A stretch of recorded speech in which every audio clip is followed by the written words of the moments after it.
Welcome to the Victory Podcast. I'm your host, Monique Watson. On this episode, I sat down with Kia Benion.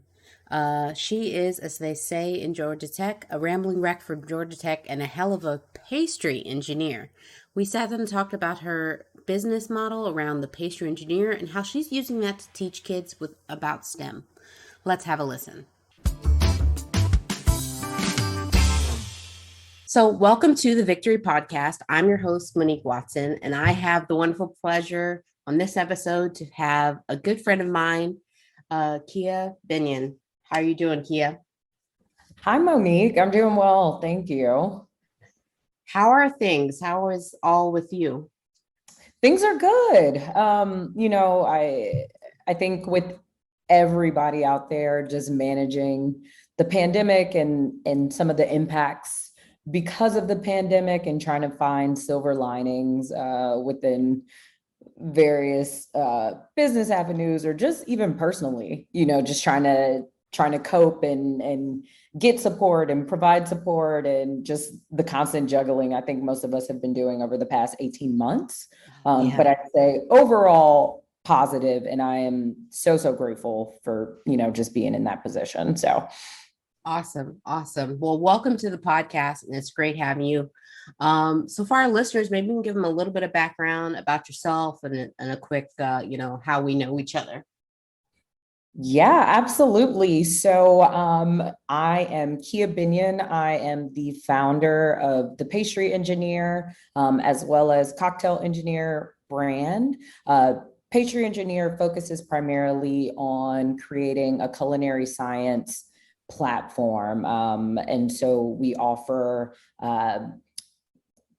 culinary education from a science perspective, partnering with schools, nonprofit organizations, also focusing on corporate team building events, so virtual corporate team building events, as well as recipe development. So all of that is in my wheelhouse from both a pastry perspective as well as a mixology and cocktail perspective. And just a little bit about my background, graduated from Georgia Institute of Technology with a degree in civil engineering. While I was studying civil engineering at Tech in Atlanta, I started my first company, SoCo Sweets, which is a dessert catering company. Ran that for about 7 years. And during the time that I was running SoCo Sweets, the idea for the Pastry Engineer came to life, and have been executing it in various capacities for about 4 years now. So it's just been a really exciting evolution to take not only my science and engineering background, but merging it with my passion for the culinary arts and creating a platform that intersects both of those ideas. And then really quickly, how we know each other. So Monique's younger sister, Nicole, is one of my best friends. We've been good friends since before she was in college, because I hosted her when she was doing her visitation weekend. And that's how we instantly became friends and have been so close. We've been coworkers. I was in her wedding. And through that relationship, got to know Monique very well. So I'm so excited to just have this chat with you and, discuss the things that I have going on. And it's really exciting to see all the things that you've had going on. So I'm looking forward to it. This will be a fun conversation. Absolutely. I'm very excited about it. And so, yeah, let's jump right into it. You kind of started touching on it a little bit. It is an interesting and unique kind of intersection of your background, kind of your educational with the civil engineering. And most people, I think, would think you would leave, a wonderful institution like Georgia Tech and jump into designing the next bridges and cities and all the things that maybe enter your mind or our listeners' minds when they hear civil engineering. And so my question is, I know the SoCo Suite sounds like was going on while you're in school and kind of doing that, but what kind of led from, your school kind of education into this pastry engineer, cocktail engineer, all this great stuff, this kind of STEM overlap with the culinary arts? Absolutely. I think that's a really good question. So while I was running SoCo Suites, people constantly ask me, how does an engineer get into the pastry space, which was where I started. And to me, it just made so much sense because I know how scientific and analytical baking is, how precise it is. I was very interested in the chemical reactions that occur while I was baking and experimenting with different recipes, et cetera. And I was constantly building this question, so much so that I would say a light bulb went off, right? And it showed me that there was now an opportunity to educate people on the connection between the two. What that education looked like, I hadn't fully thought through, but in thinking through my approach to it and how I wanted to explain it, that's where the idea for the pastry engineer formed. Kind of the second part of that is, as a Black woman in STEM, recognizing that not only is representation so important, but exposure is really, really important. And so I've been able to use the Pastry Engineer platform to provide exposure to alternative STEM careers. I think a lot of times when we think about STEM education, there's a heavy emphasis on, the coding boot camps and the robotics boot camps, and those are great, but STEM is so wide reaching that sometimes when we spend too much focus on particular areas, I think we weed students out. If we have, essentially showing students that, hey, if you like to cook, and you go into your science classes and you're like, I don't like this, I don't like science. Well, if you like to cook, you like science. And here's how we bridge the gap between the things that you are interested in and the things that you need to know to ultimately be successful. On the flip side, if you are into science, but you don't necessarily science, engineering, or math, but you don't necessarily want to go into maybe some of the more traditional professions, it opens up your mind as to what the realm of possibility is from a professional standpoint within STEM. So those are kind of my main drivers as to why I wanted to create the platform, and kind of I would say the heartbeat or the lifeline of Pastry Engineer, even though I've since moved into other opportunities and branches under the brand. Yeah, absolutely. You bring up a really good point around in the world of STEM, and I think two points that I thought about while you were talking.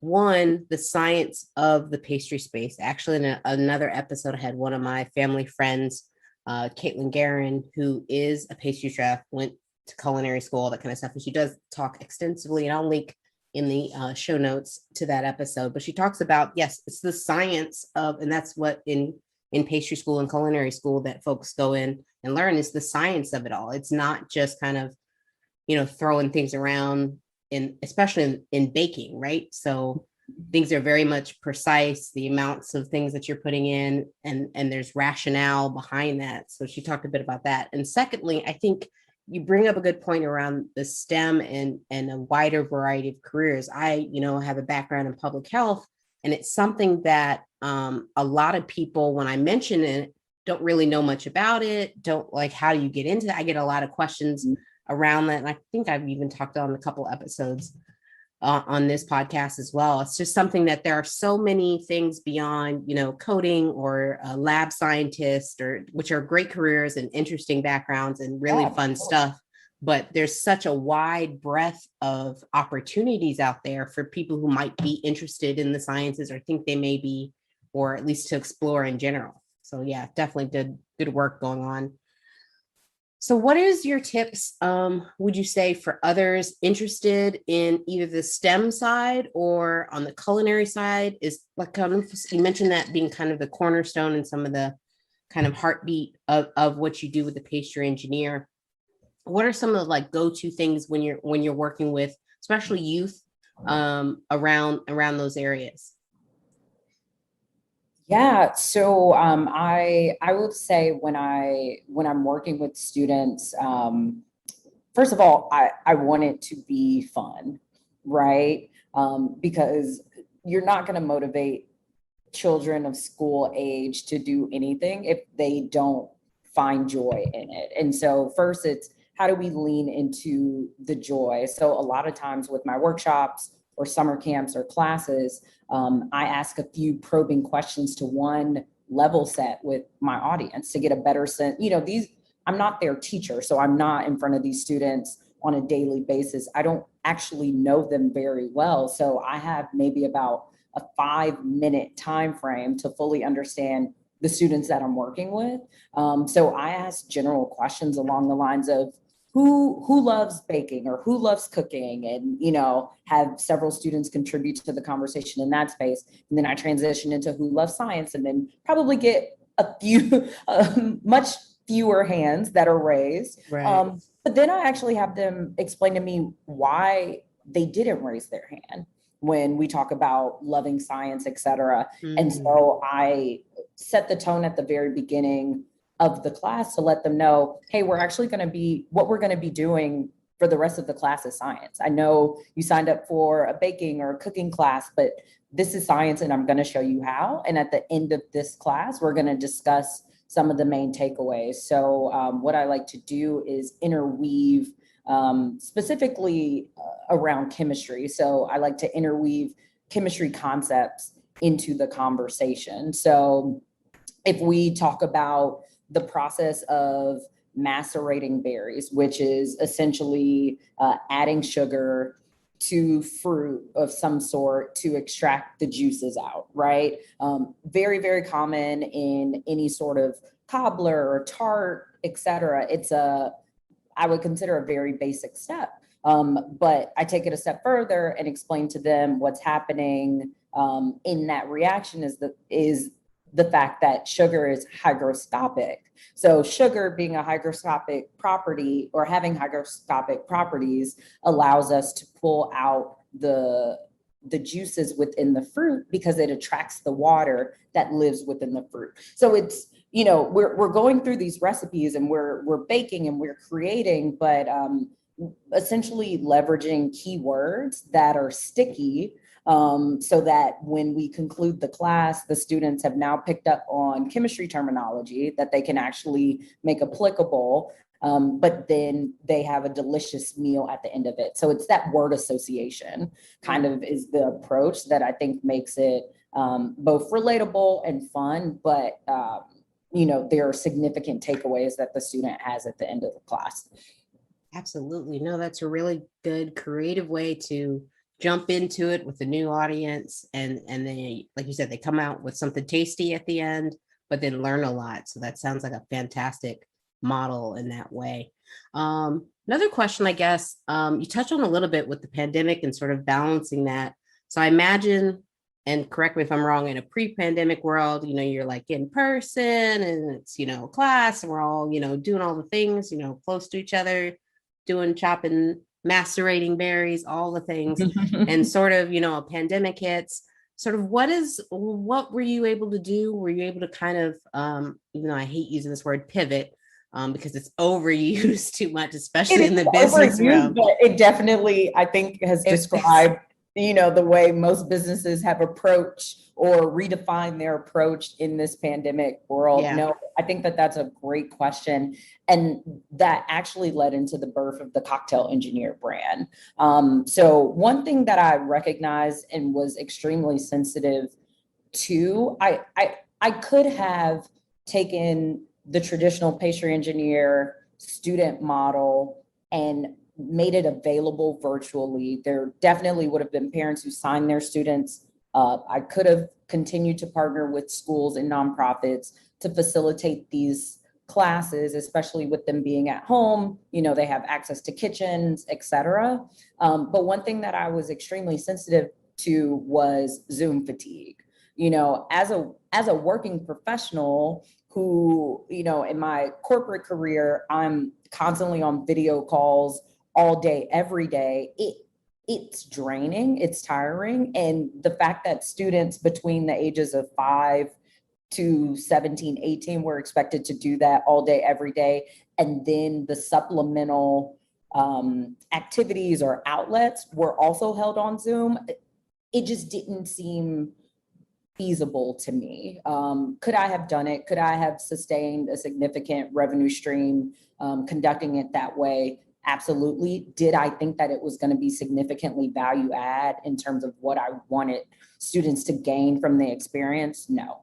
So I actually stopped focusing on working with students during the pandemic, and that allowed me the creative outlet to, one, come up with the Cocktail Engineer brand, but then also getting to the corporate team building space. So hosting corporate virtual events for both pastry and cocktail making, with the primary audience being teams and organizations and businesses that are looking to have these fun, engaging team building events for their workforce that's now dispersed all across the US. So it created another branch within the Pastry Engineer brand to allow me to move into this corporate space. And as things are starting to become more normal, I'll say, and schools are meeting in person, et cetera, that opportunity is still there, and something that I'm going to be moving back into with the school year approaching in the fall. But now I have an additional opportunity that will continue to be here even post-pandemic, because we've seen the way in which people work has evolved, right? You know, you now have teams all over the country, and those teams will continue to remain all over the country, even if people may or may not be going into some of their local audiences. So how do you then engage your workforce so that they feel connected to an overarching goal? So that has been a fun kind of exploration and task and expansion. But I thought it would be a disservice to sit kids in front of a computer for 2 more hours and expect them to take away what I knew the class had to offer. So. No, that's a great successful pivot, sounds like, and really pivot / expansion, right? So you kind of grow in an area. So exciting about the Cocktail Engineer. I'm excited. We may talk offline and talk about some team building events we might do later at my site. Who knows? Yeah, absolutely. Yeah. What are some other things, maybe even outside of professionally, some other things that I've asked a lot of my guests, you know, how are some things they did to help manage their mental and just what kind of they got into during the pandemic in general? So I'm somebody who has, I'd say, taken my physical health very seriously for a long time. So exercising is a huge part of my routine, and eating balanced diets is a huge part of my routine. And I think the biggest question the biggest problem I had to solve at the very beginning of the pandemic is, how do I continue to maintain this? But also, how do I continue to maintain this and be realistic with what's going on? So, you know, there was a period of time, I'd say early in the pandemic, where a group of girlfriends and we would be on Zoom together, but taking the same online workout class, so that we had that same, you know, that accountability that you get from going to an actual class with people that you know, but we're able to do it safely from our living rooms at the time. You know, spending time outdoors when the weather allows. I got really into running for a while. Just because it gave me that release that I needed, but it also allowed me to get out of my space, and again, do it safely, because this was, I'd say, at the very beginning of the pandemic, or the first few months of the pandemic. I think figuring out different ways to stay connected to friends was really important to me. You know, early on, there were a lot of Zoom happy hours and brunches and, you know, just general meetups. And then I think collectively as a generation, we got to a point where we were over it. It's funny because my parents still get on, you know, Zoom meetups with their friends, even though things are starting to open back up and they're outside a little bit more. But I'd say our generation probably stopped around June, July of last year. It was like, okay, no more Zoom birthday parties. Like, right. I'm over it. If we can't meet up in a park, I'm okay. I'm good. Yeah. But I will say during the time that we were doing the virtual meetups, as somebody who has friends all over the country, it was really nice that the way quality time looked for my friends, I was living in Dallas at the time, the way quality time looked for our Dallas friend group was exactly the same way that my Chicago friends and I were spending time together, or my friends that lived in Atlanta, or my friends who lived in New York. And so just being able to strengthen those relationships during the pandemic, because we now opened up the world of possibility and how we connected with each other. As somebody who is an extrovert, that was really, really important to me. And I was grateful to be able to take advantage of that. But also being realistic with, in terms of what's going on. Yes, I needed these outlets, and yes, I took advantage of it. And as I said earlier, in our conversation, I am very grateful that I've been able to make light and have significant wins during the pandemic. But there are also really, really challenging times too. The isolation very early on, as someone who lives alone. I was having full conversations with my dog at one point in the pandemic, and and so just different things like that, and just giving myself grace to feel how I felt that day. Even though on one hand, I'm grateful to have sustained my business and expanded opportunities within my business and maintain connection to people that I really, really care about and love.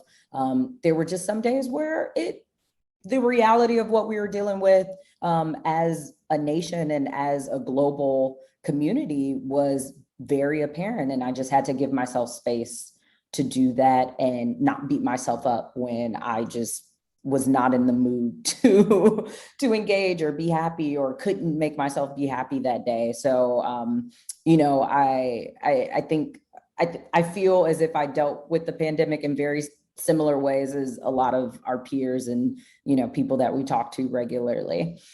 Absolutely. Yeah, I think everyone did their best to find their best ways to cope, depending, of course, on their different situations, right? What you're balancing, what sort of your normal was, and what kind of the new normal is for you. So definitely some good thoughts and tips there.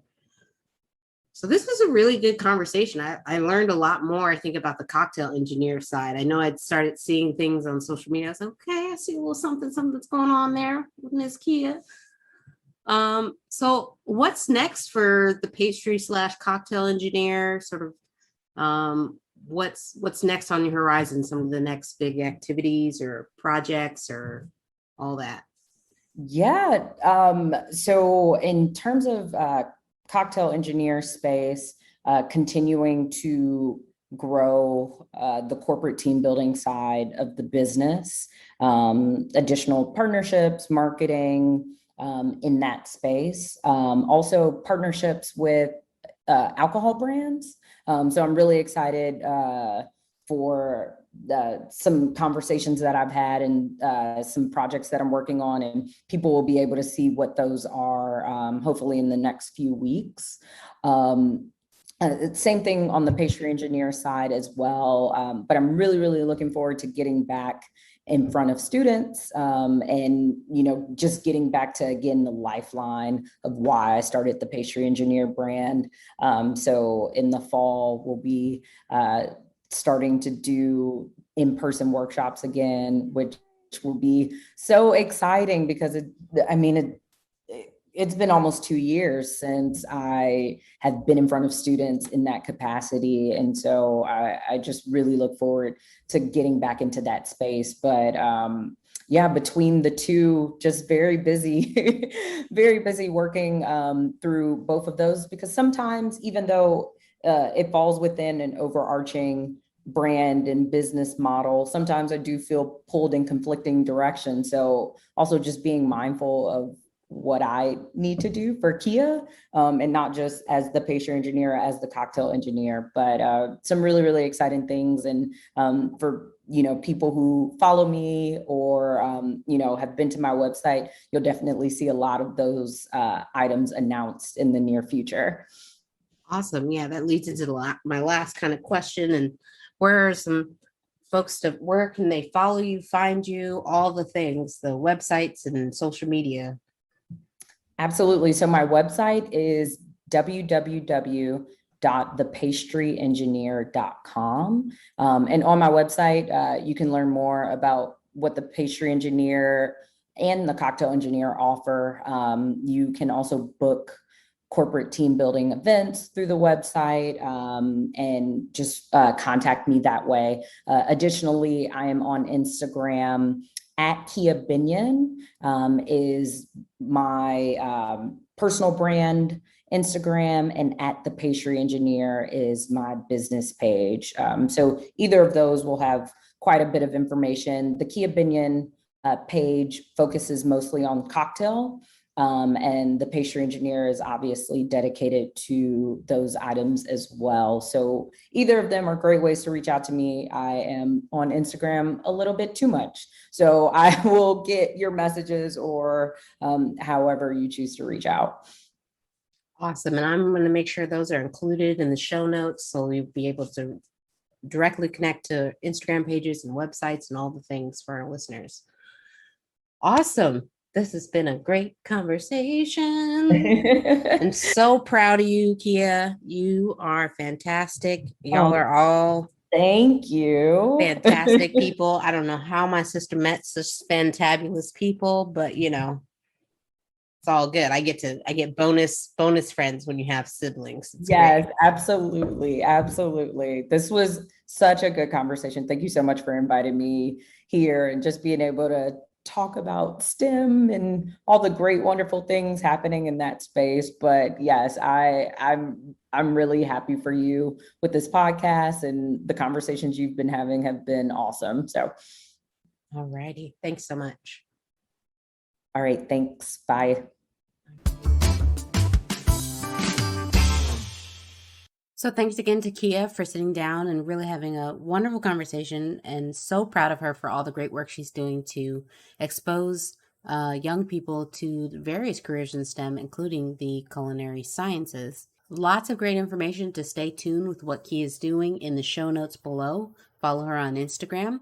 And as always, I ask you to like, subscribe, and share this podcast with your friends, your family, and even your enemies.